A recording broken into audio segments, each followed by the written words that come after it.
in the brief time that's been allotted to us. We have 75 years of Batman history to cover in about 40 minutes, so hang on to your seats. What we're going to do is run through. We have a slideshow chock full of different images and different cool items from throughout these 75 years, focusing mostly on the last 50. And some of them our panelists will talk to directly, the other ones will cajole them into giving their impressions. So we're going to start off where we were 75 years ago. That is the cover of Detective Comics 27. If I was Monty Hall, I would ask if anyone in this room has an original copy of Detective 27. Yeah, right. You can come on stage. I doubt that's the case. I think the last big auction was in 2010. It sold for $1,075,000. Wow. So, frankly, if you brought one of those with you today, you can come up here and do whatever you want to. Yeah, I know. So that cover has been iconic and has lived forever. And the next slide I want to show you shows a few more of those covers, and you can see that not only is Batman celebrating his anniversary, the world, as we come to talk today, you'll see the world of Batman is something we all know more intimately than we would probably admit. From his sidekicks like Robin and Batgirl, and especially on the next slide, his Rogues Gallery, his villains, which I think in some ways are as indelible as anything that's happened. So let's go to our first general question, because it's the easiest way to start a discussion like this. Who is your favorite Batman villain, panelists, and why? And I'm going to start with Jim Lee. Woo! Yes, I'm going to have to go with Catwoman. Because I think we all know that temptation we must resist, and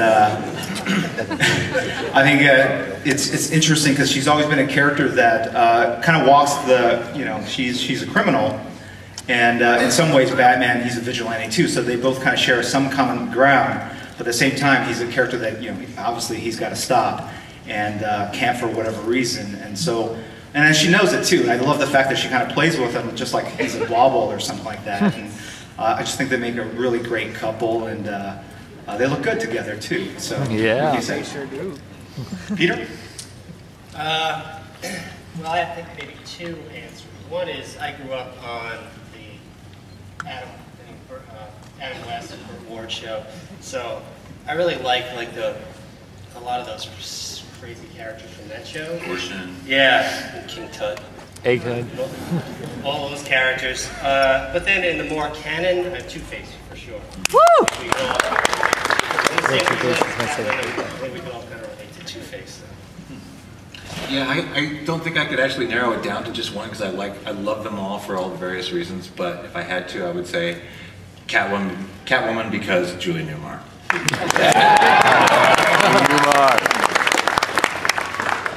There are so many. I guess I have an unusual relationship with Mark Hamill, though. So I would have to say the Joker.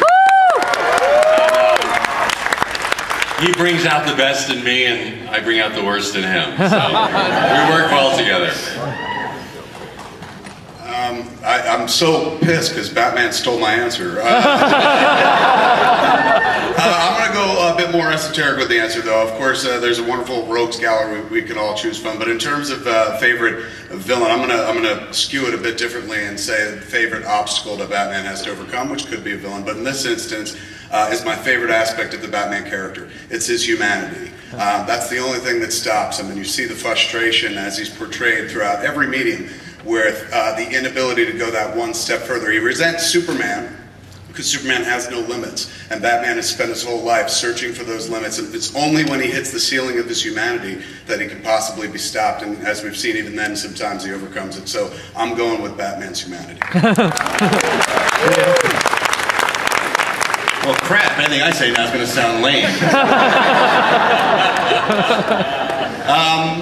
Like Bruce, because of the series, the Riddler for me always had a special place in my heart, because Frank Gorshin's performance in that role was just indelible. He created that character for me. I always think of him that way. Well, if it's one of my operating theses that every generation of America dates itself by where it comes to Batman, I think the age of our panel was just outed by the number of references to the next slide, which is Batman's TV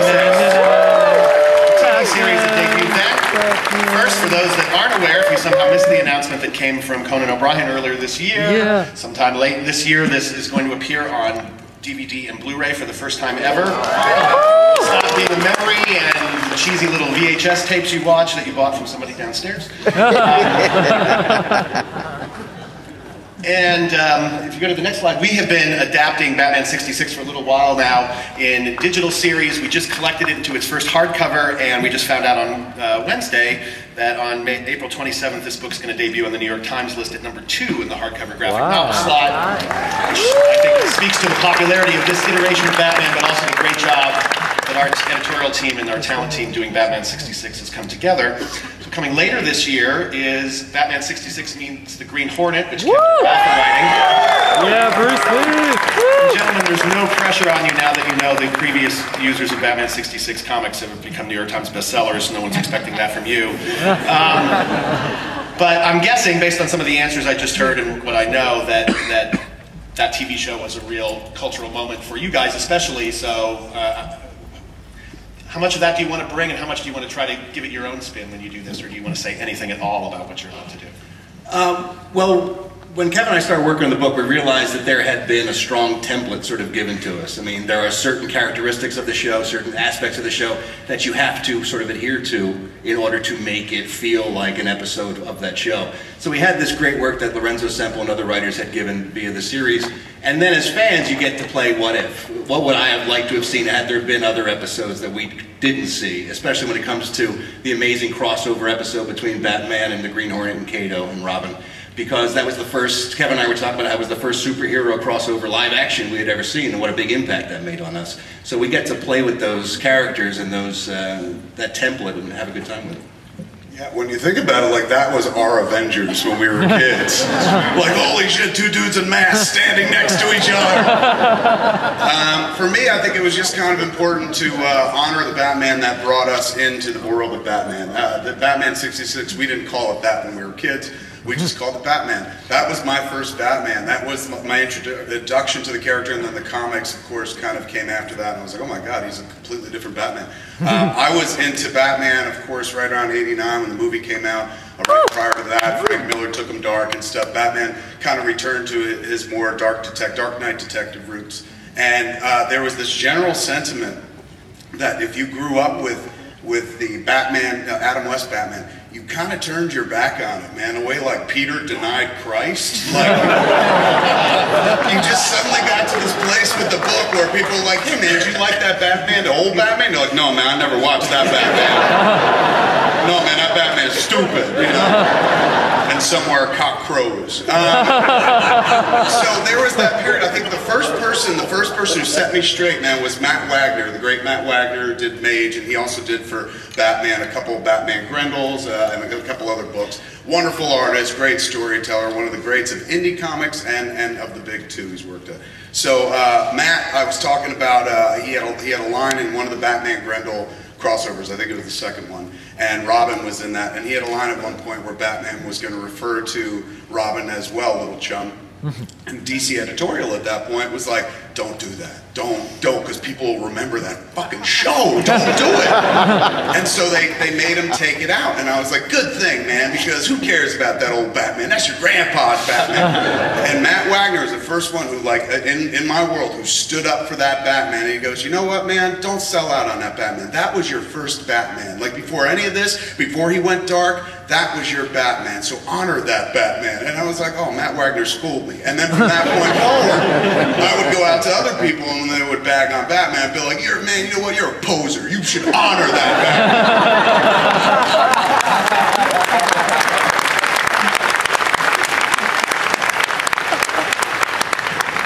So now you get to do that and develop Green Hornet and bring in the whole late 60s ABC TV vibe and go, guess what, this is all valid now. It's all worthy of doing, but it is such a cool conceit.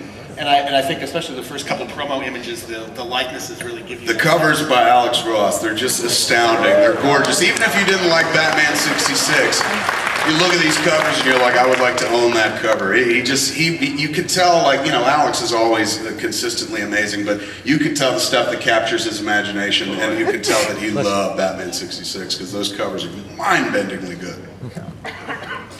So we have one generation that's sort of captured in that late 60s moment. Batman goes along and lives along, and then we get to the late 80s, and a couple of big explosions happen. In 1986, Frank Miller hits with The Dark Knight Returns, probably up to that point the most shocking iteration of Batman that was ever there, and I think anyone who was a Batman fan or certainly a comic book reader was gobsmacked in the face when that came out. And I'm guessing that since you've been able to work with Frank on Batman after that, Jim, that's probably one of those moments when you first saw that book, you didn't imagine that's where your life was going to go.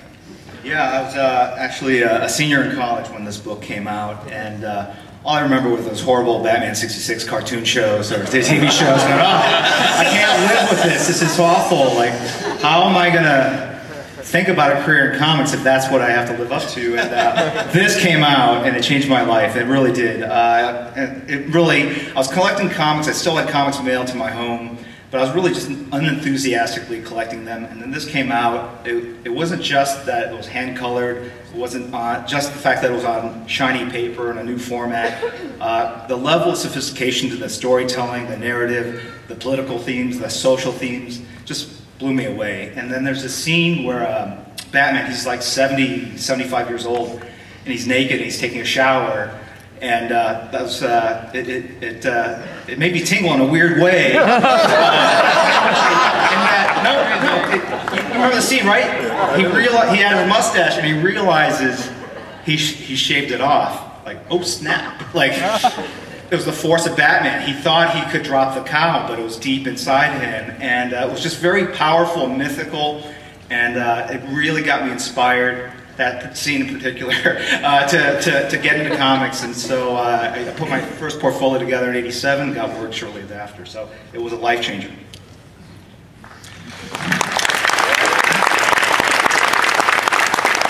I think the other thing that's important to remember is we love that phrase Dark Knight now, but this is when Batman went dark. And I don't think in pop culture he was really seen that much as a dark character. I mean, coming off the TV series, that wasn't a possibility at all. But this is where he first started getting cast that way, and that phrase had, you know, today it's something that's used so handily, but it had a lot of resonance then because the dark part of that meant a lot. And I think that was what was fully at play in 1989. When we go to our next slide. Woo!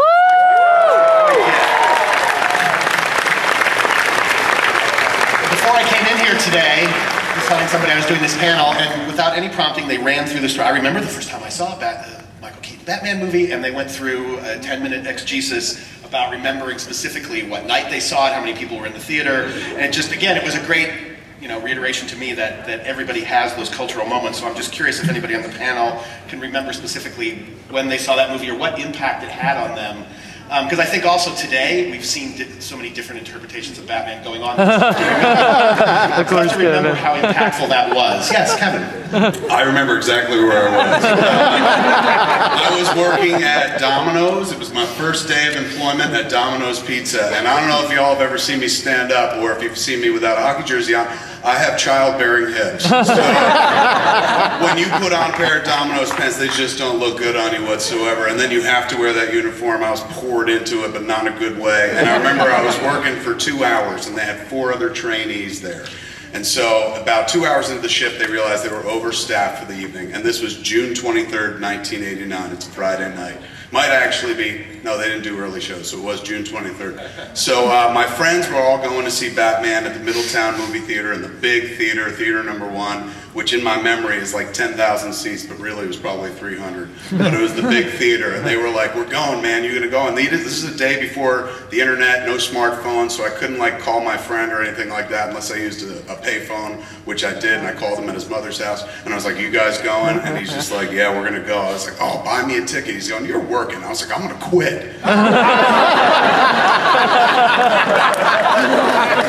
So 2 hours into the shift, you know, the manager's just like, we have too many people working on tonight, so who volunteers to go home? And I was like, I do. And he was like, you can't, you're a trainee. And I was like, yeah, but I feel like you're right, there's far too many people here, and I'm happy to come train tomorrow. You can put me on the same time, I won't even count this or anything like that. I just want to get a jump start on a real practice, like, so tomorrow will be my first real day. And he was just like, okay, fair enough, come back tomorrow, same time. So I left, and I got to the payphone just 1 block from a Domino's because they didn't want him to see me do this, and I called up my friend Brian at his parents' house, and I was just like, I'm coming, I'll meet you at the theater. And I met him at the theater. They had already bought my ticket. We went and sat dead center, man, perfect seats. I went with my friend Walter Flanagan, Brian Johnson, Walter Flanagan, 2 guys. Comic book man, Jason Mewes was with us as well.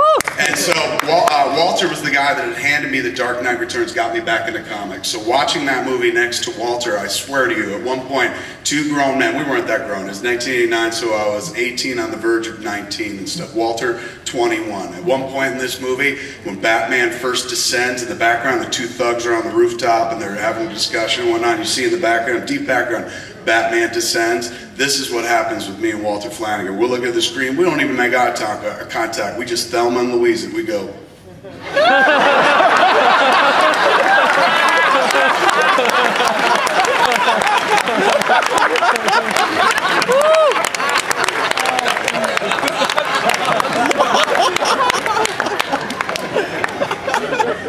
All right, you remember that night. Your story was better than the guy in the halls, Kevin, if that makes you feel any better. Not to personalize it too much, but I remember that one because my then wife was very pregnant with our soon-to-be son. And if we go to the next slide, this was his bed. This was my...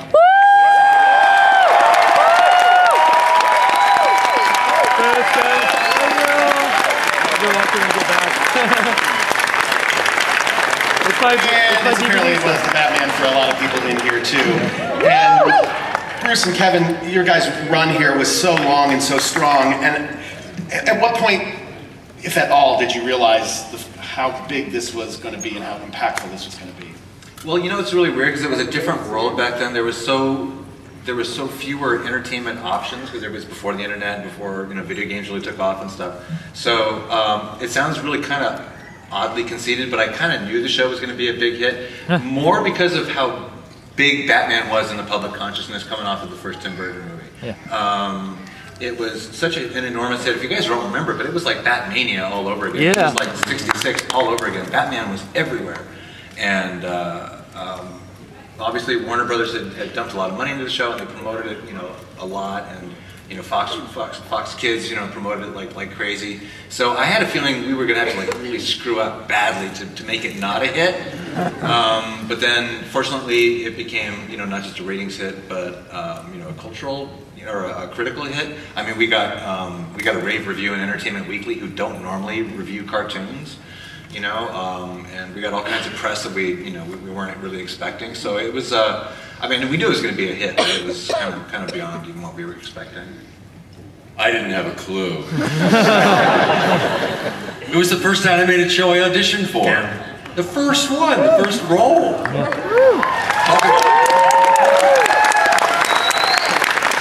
about getting the brass ring. Yeah.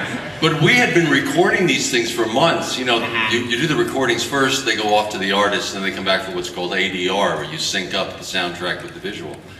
So we've been doing it for about 6 months before any of us saw anything. And Mark Hamill and I remember were both in the ADR room together at Warner Brothers the first day to do ADR.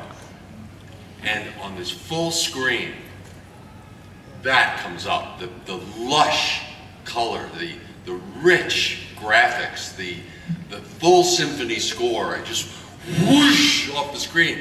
And I looked at Mark, I said, did you have a clue that this is what we've been working on? He was just, we both were just speechless. It was overwhelming. You knew what you were creating. We knew the characters we were creating, but we didn't know the visual, what it was going to look like. It was breathtaking, first time I saw it. And that's when I realized this was going to be a hot show.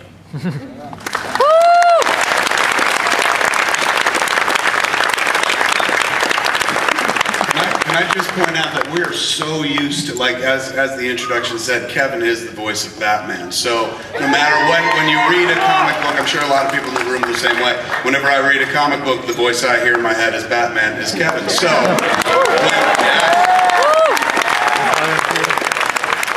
but when you hear him just go passionate or speaking in his normal voice, and you're so used to hearing Batman, it's like if you close your eyes, it sounds like Bruce Wayne's Stone. Because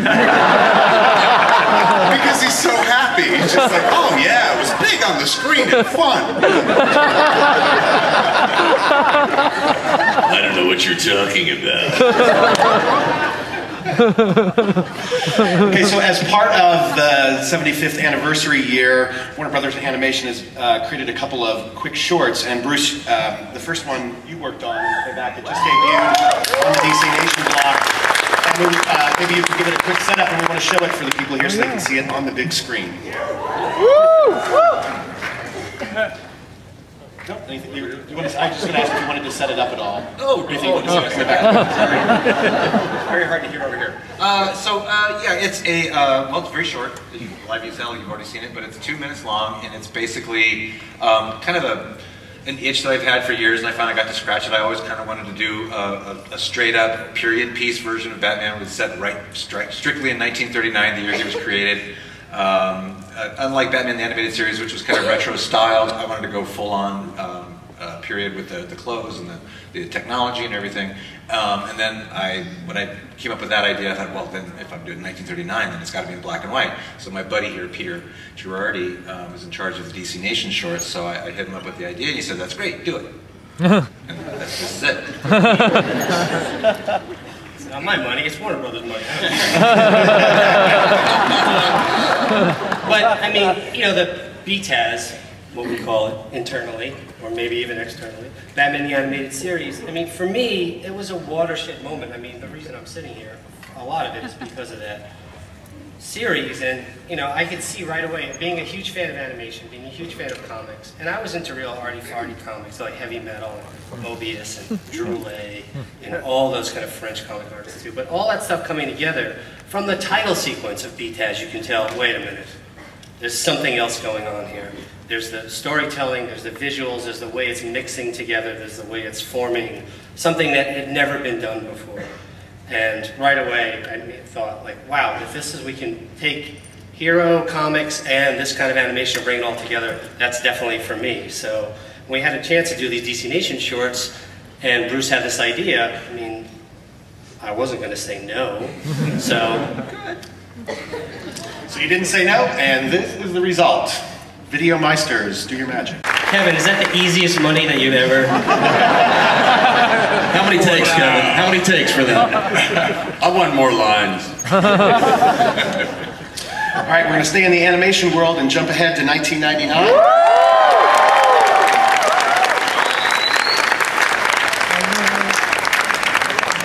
Batman Beyond appears in another iteration that I think just defied everybody and challenged everybody's conceptions. And I'm curious, Bruce, where did that, do you remember where this idea came from and where the conception came from? I can tell you exactly. We were meeting with Jamie Kellner, who was the president of the Warner Brothers Network at the time. And we had just started doing what we call the revamped Batman episodes. It was the New Adventures of Batman. And we were really into that. And Jamie had he called us in for a meeting. It was actually in Sam's new office. It was Jamie Kellner's old office, like literally 20 feet from where my office is now. And he was like very complimentary on the new show. He really liked it a lot. He said, but you know, we kind of want to do something a little different with Batman. And I went, uh-huh. And he said, yeah, I'm thinking teenage Batman. And I just kind of went, holy crap, really? You know, it was pretty scary. It was just kind of like, probably the same feeling that a lot of people had when they first heard that we were doing it. It was just like, oh my God, that's just going to be horrible. Yeah, and I think also at the time, I think Buffy was like the WB's huge breakout hit at the time, so I think he was trying to like kind of grab a little bit of Buffy and kind of Buffy-ize Batman. So at first it was just kind of like, God, I don't even want to do this, it's going to be horrible. It's like, wow, I just, you know, I don't know.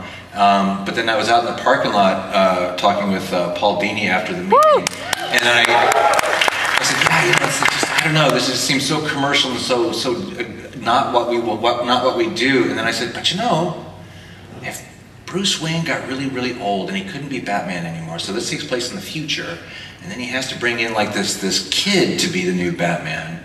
So it's almost like, you know, like the passing the torch, you know, the old warrior passing the torch onto the new guy and, you know, teaching him all his tricks. I thought, yeah, you know, that might be something. And then the more we started talking about it, it just kind of, you know, grew. And then I mentioned it to Glenn Murray Kami, who was one of my co-producers on Batman Beyond. on Batman, and I mentioned the idea to him, and the minute I said futuristic Batman, he said, "That sounds great. Let's do it." And so at that point, it was just kind of like, okay, yeah, I guess this maybe it won't suck. So, but it was pretty funny at the time. I remember when leading up to the premiere, everybody was convinced it was just going to be just a travesty.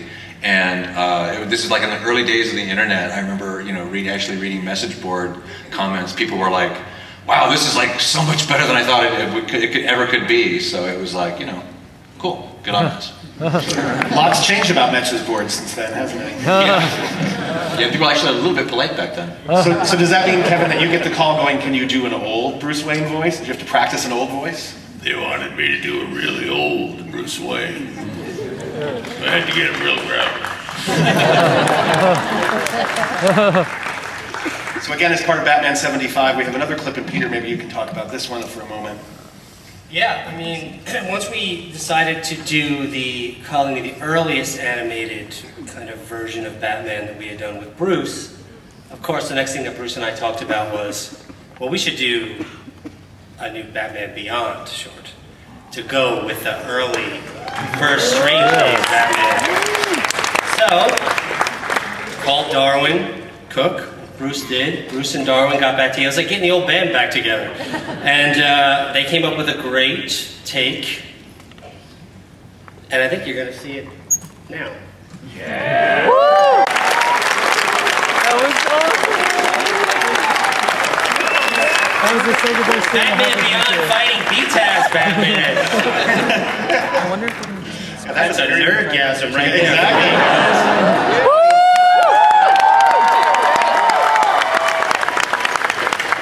I loved you.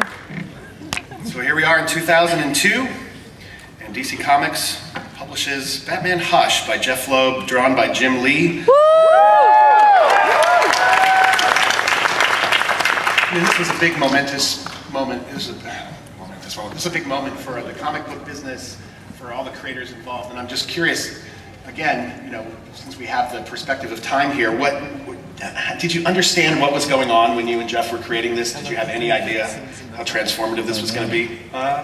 No, not really. I mean, we just, I've been at DC for 3 years already and really hadn't done any monthly work, and I felt it was time to do something. And we knew that there'd be concern with the schedule, so I ended up doing a lot of these issues in secret. I think only 3 people at DC knew that I was actually even working on this book. And I just said to, Jeff called me up and said, look, we should do a Batman story. That's the character that is the most popular at DC. That's how you'll make your mark. And he said, like, what villain do you want to use? And I remember saying, well, I kind of like all of them, thinking he was just going to pick one, and maybe just like Batman versus the Joker or whoever. And maybe he misunderstood me, maybe he's just sadistic, but he basically crafted his story was a new villain every single issue. And it was just a great way, it's interesting, from that last video we saw, which incorporated all the different elements of Batman, we wanted to really do a story that actually did tie into a lot of stuff that you had seen before in different decades of Batman mythology. So to that point, he kind of starts out looking like Frank Miller's Batman with the shorter ears, and then with each successive issue, he kind of transforms more into a lighter, more acrobatic Neil Adams Batman, and then there's like a shot with all the Batmobiles, and I try to incorporate the ones from the cartoon, the TV shows, and I think at the time we didn't have the rights to do the '66 Batmobile, but I put it in there anyway. So if you see it, there's like the mortars I think are missing, and some like little tweaks just to kind of fudge it a little bit, but that was, I had good reference, I knew what I was doing, so don't blame me. But at the end of the day, it was just I think that book really introduced me to the fanaticism of Batman fans. You guys are comic book fans, you guys are Batman fans. When you get into comics as a professional, you see the loyalty and the passion of the fans, but then when you do a Batman project, it goes to a whole different secret, like, uber level, and there's fanaticism at that level, and it really opened my eyes to the power of this mythology, of this character, and it's a character that I really love working on and look forward to doing more of. Woo! Yeah. It was funny, Jim, the part of that story that I hadn't really heard before that just boggles me is that you were able to work on the book in secret. I find it unfathomable Yes, it was, that yes, even yes. 12 years later that we could even contemplate that Yes. such a thing would happen. I don't think that would be possible. I think I did like 9 issues in secret before we finally solicited, and we were almost late on that final 3 issues just to show you how slowly it worked. But it was cool. I actually made a bet with the editor at the time, Mike Carlin, that I would make the deadline, and I beat him in the bet, and it was for $100, and I still have that check signed on my above my drafting table. So it's a motivator. So to me, another watershed year comes in 2005 when you and Frank Miller begin working on Batman, All-Star Batman and Robin, which is going to be coming out in an oversized Absolute edition this summer. What perfect timing, of course, for Batman 75. This was right as I started working at DC, and I would call this a fairly tumultuous production. Yeah. When it came out, it was actually, a lot of people didn't like it on the internet. They were like, that's not my Batman. And I would say at least 2 different people at DC almost got fired over this book. There was an issue which had blacked out bars. I don't know if you guys are familiar. There was like a lot of salty language in the black bars, but the printer made an error and you could actually see the words underneath the black bars for some reason. They decided that it was important to have the real words underneath the black bar instead of just putting a black bar. So those are collector's issues. I sell one about every week on eBay, so if you look for the auction, you'll find it. But what was funny, and I think is real proof and testament to the power of Batman, is that as crazy as that storyline was, and the quote, "I'm the goddamn Batman," is now part of the vernacular, is now part of the mythology, and it really shows you, for as human as the character is, he is bulletproof in all these different ways, that you can tell a crazy story where he's Zebra Batman and he goes to the moon in the 50s. You could do a story where he's very dark in the Arkham games and in the Dark Knight movie, and it still works, and he's multi-generational and appeals to little kids and older fans, and it just goes to show you that all this stuff basically goes into a giant creative pool, and you guys as the fans decide what's important, what works, and you are in that way shaping who Batman becomes.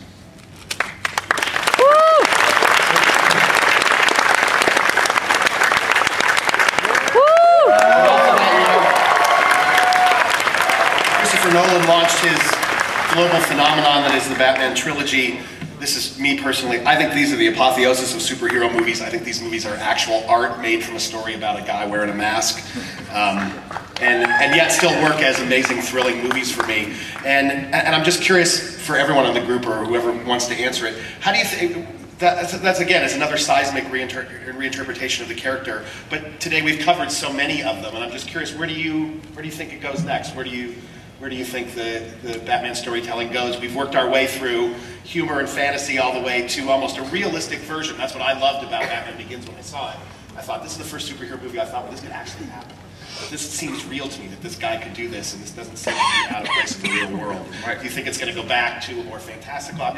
Nobody knows the answer, so you feel free to speculate. The technology has definitely caught up with the mythology. You can now have a car, or you can now have a phone in your car, as was portended in the Batman 66 TV show. So, I don't know. To me, I think there's going to be a broadening of the Batman family.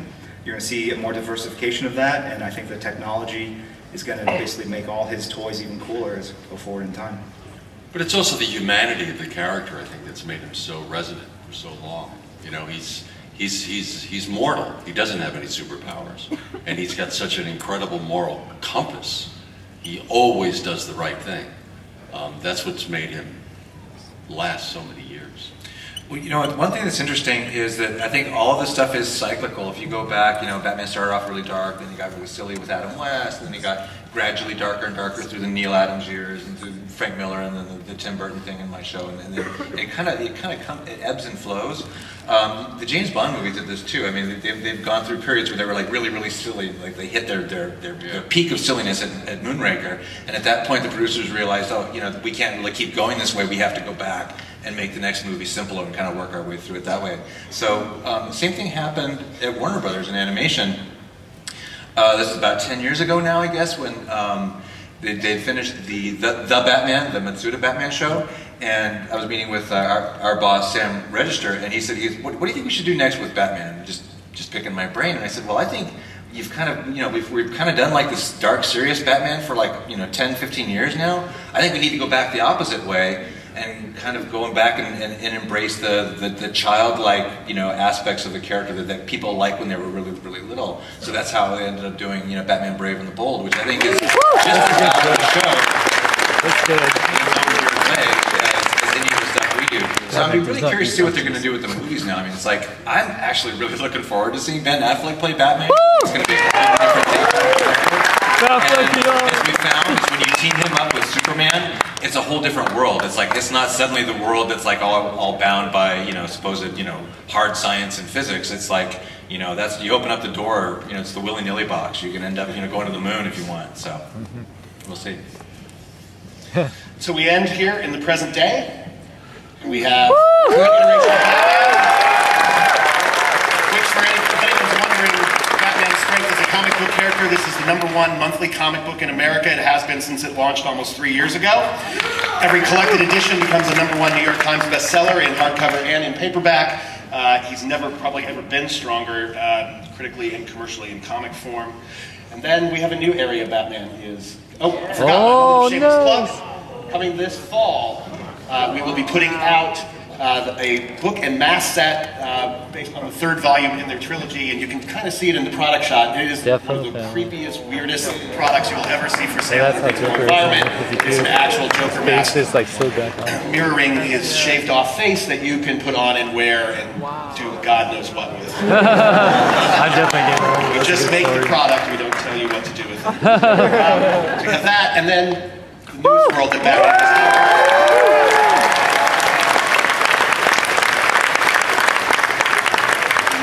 Popular series of Arkham Asylum games, the 3rd version of which is due shortly. And perhaps the best place to end this is the last, most recent iteration we've seen of Batman.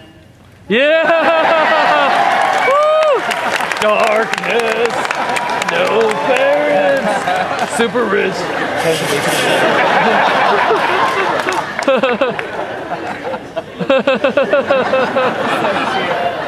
Best Batman ever. Thank you, Adam Phillips.